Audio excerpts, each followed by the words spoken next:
Hey everybody out there in the YouTube universe, this is Mr. Movie, and in today's video, I'm going to be telling you why Apt Pupil is in my collection. Apt Pupil came out in 1998. It was directed by Bryan Singer. You might know Bryan Singer from The Usual Suspects, X-Men, and recently Bohemian Rhapsody. All great films. He's a great director.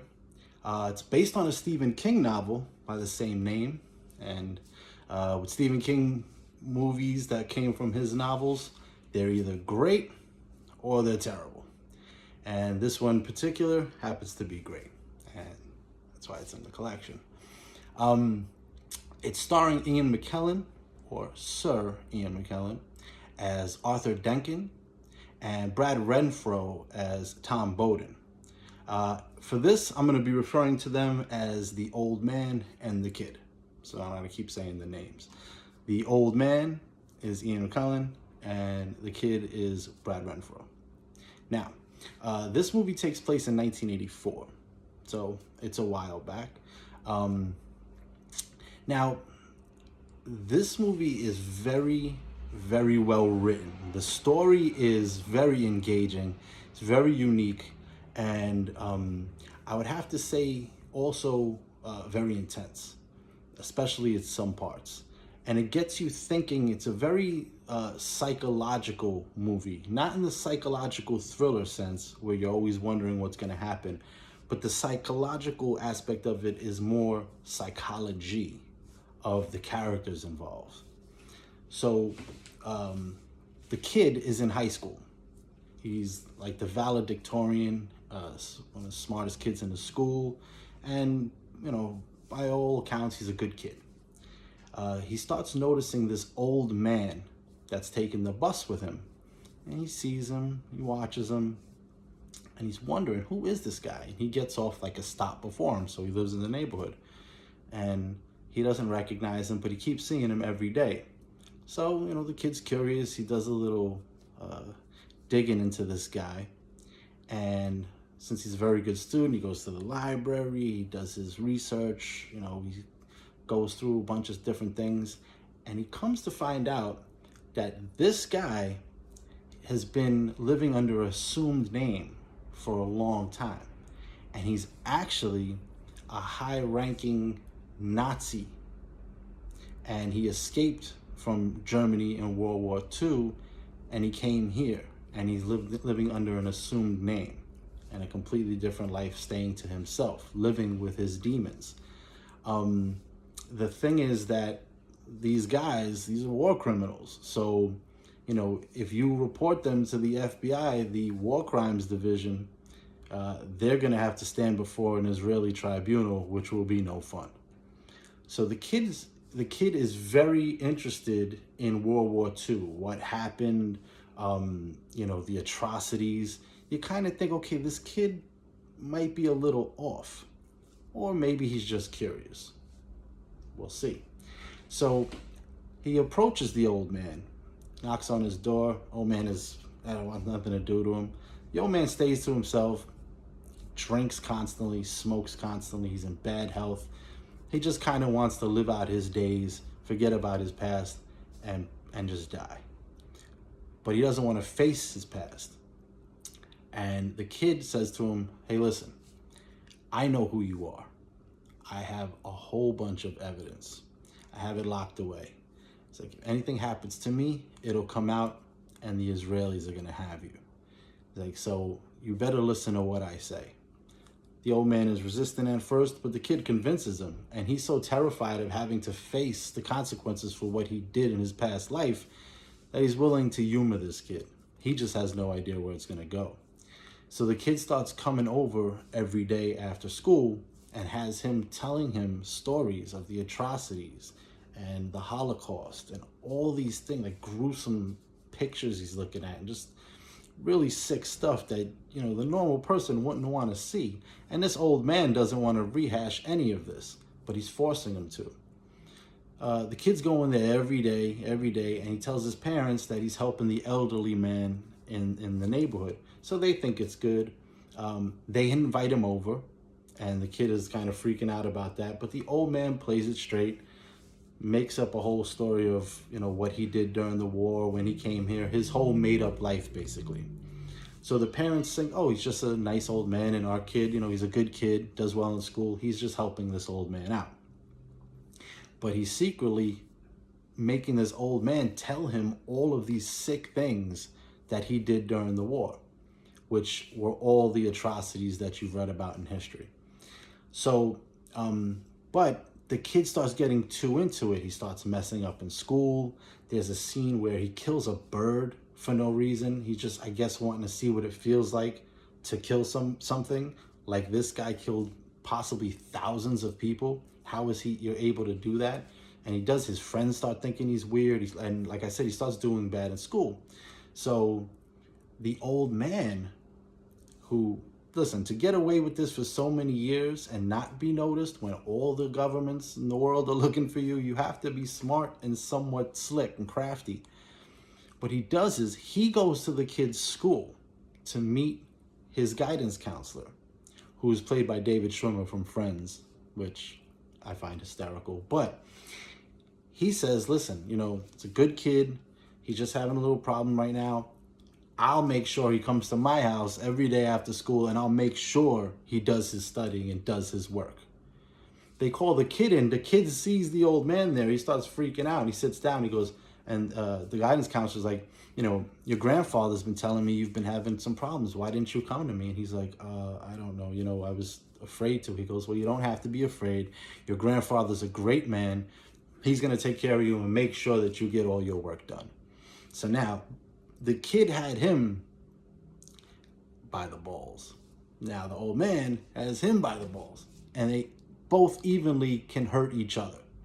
So now he still has more on him, because if he rats out the kid, okay, he fails at school. It's not the end of the world.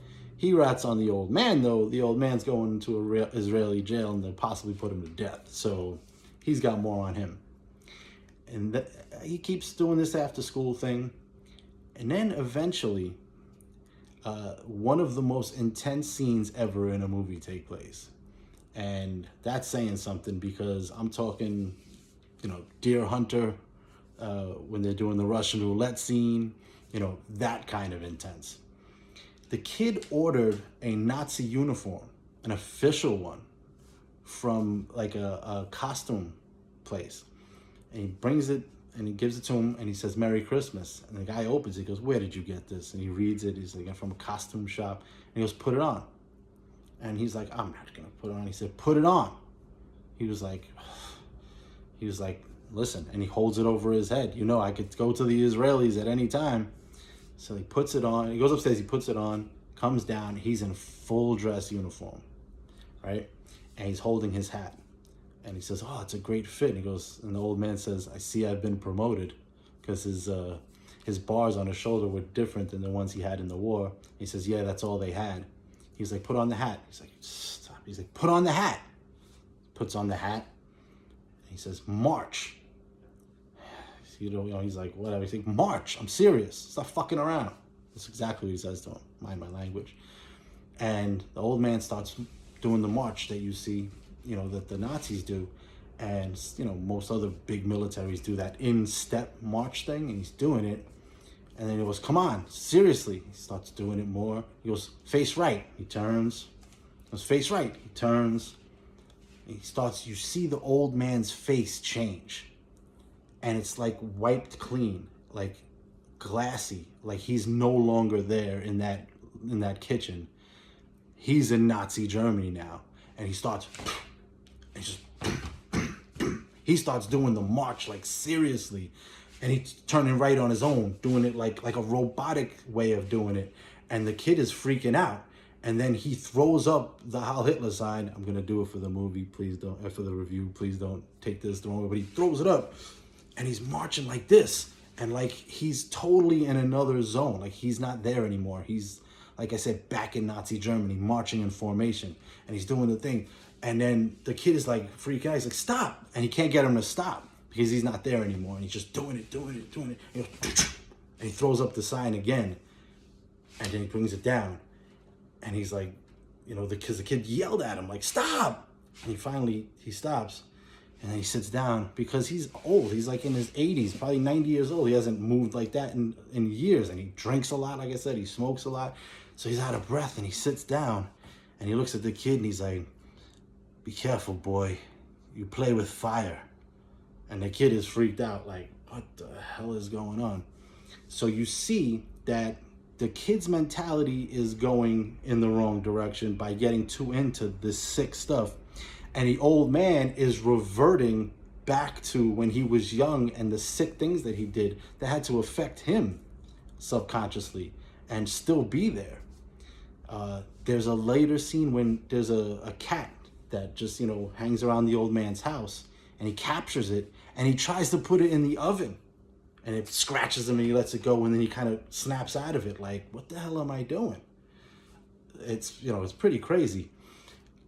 There's another scene a little later on where there's a homeless guy that's always asking the old man for change when he gets off the bus, and he always brushes him off, tell him to get a job, leave me alone.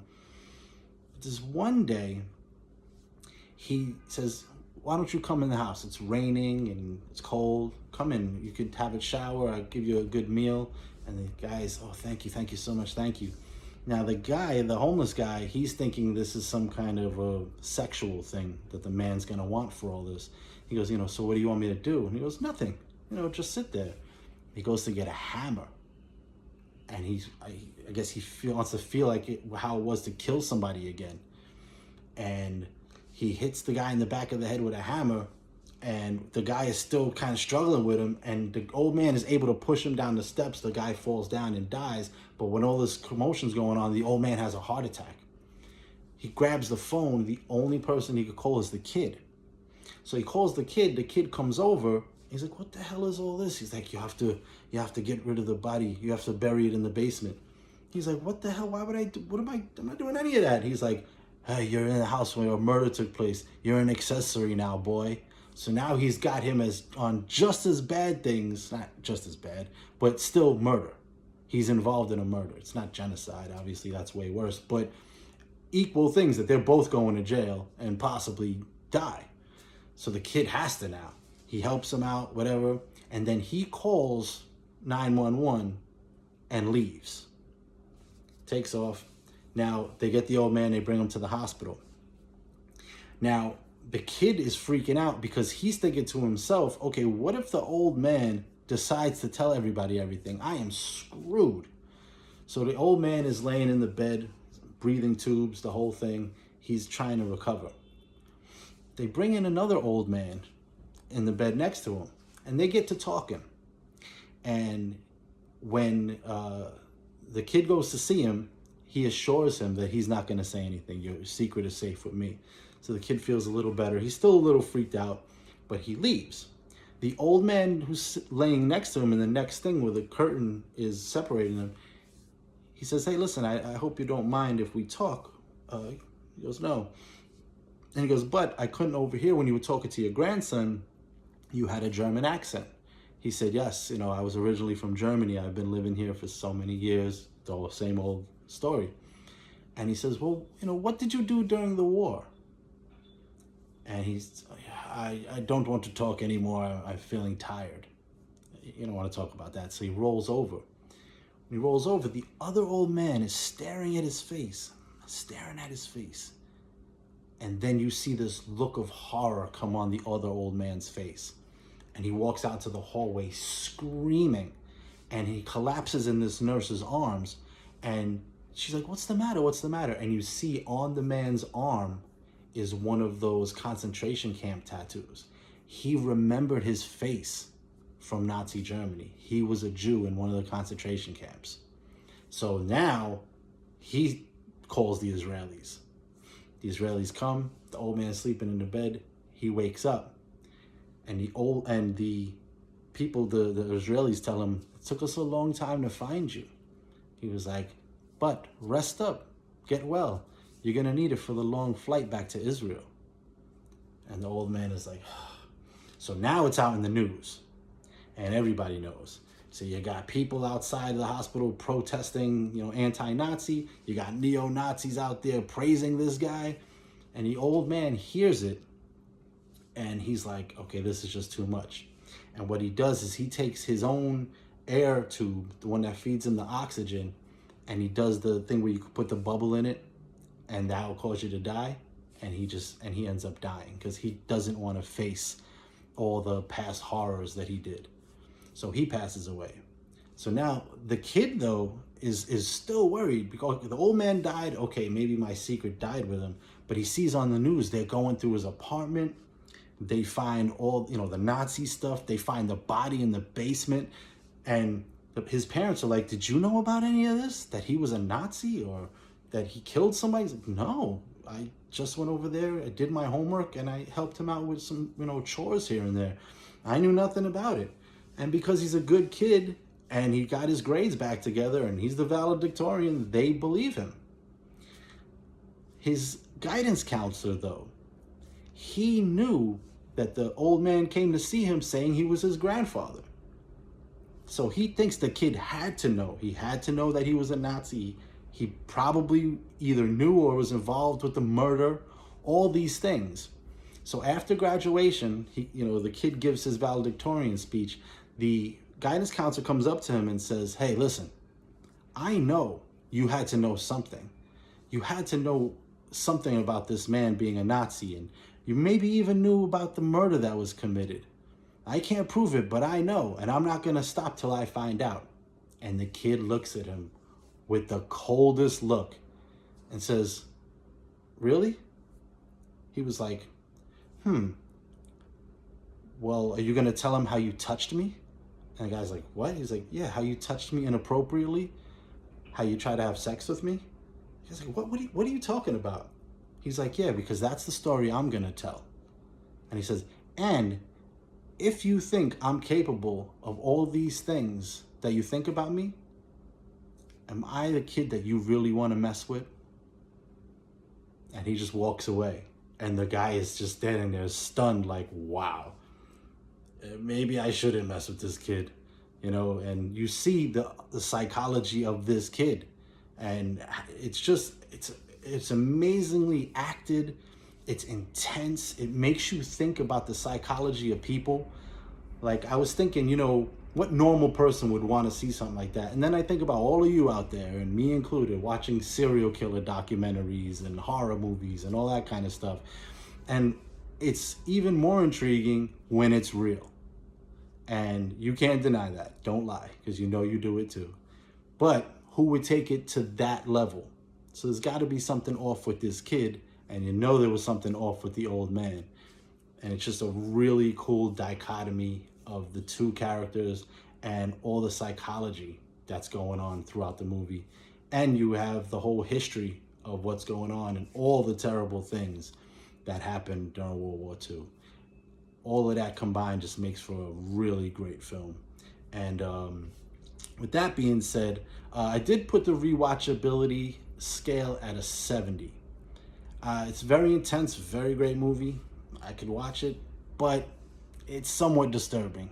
It's sort of like when I did my American History X one, coincidentally another Nazi twinge to it.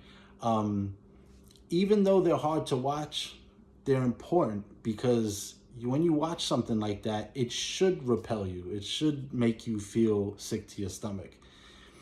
Even though they're great movies and they're entertaining and they engage you mentally, it also should make you say, wow, step back from it and go, there are terrible things in this world, terrible people, and watching them on film should be like, okay, that's where it should stay, on film, in fantasy, and never get into reality. Thank you for watching. Hope you enjoyed it. If you want to see me do more reviews, I'm also doing top 5 lists now for actors and directors for movies that are in my collection. If you want to see more, hit the notification bell after you subscribe. Like the video, share it with your other movie aficionado friends. And this is Mr. Movie signing off, and I will see you again next time at the Flicks.